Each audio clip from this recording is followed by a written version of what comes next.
Me lembro e tenho saudade do tempo que vai ficando, do tempo de boiadeiro que eu vivia viajando.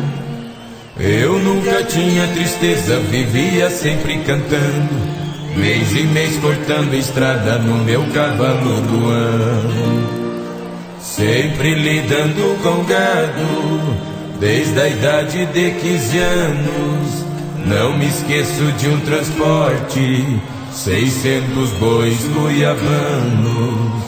No meio tinha um boi preto por nome de Soberano.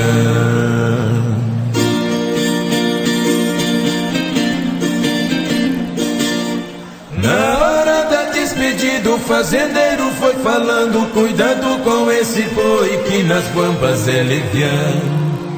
Esse boi é criminoso, já me fez diversos danos. Toquemo pelas estradas, naquilo sempre pensando. Na cidade de Barretos, na hora que eu fui chegando, a boiada estourou, ai, só vi a gente gritando. Foi mesmo uma tirania e na frente ia o soberano.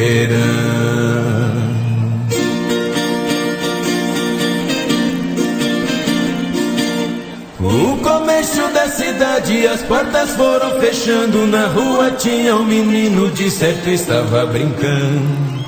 Quando ele viu que morria, de susto foi desmaiando. Coitadinho, debruçou na frente do soberano.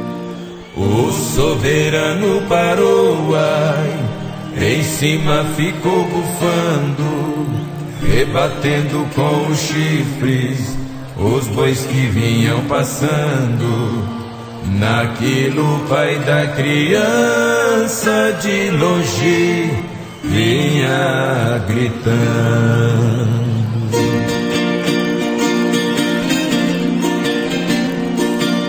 Se esse boi matar meu filho, eu mato quem vai tocando. Quando viu seu filho vivo e o boi por ele velando, caiu de joelhos por terra e para Deus foi implorando: salva-i meu anjo da guarda desse momento tirano.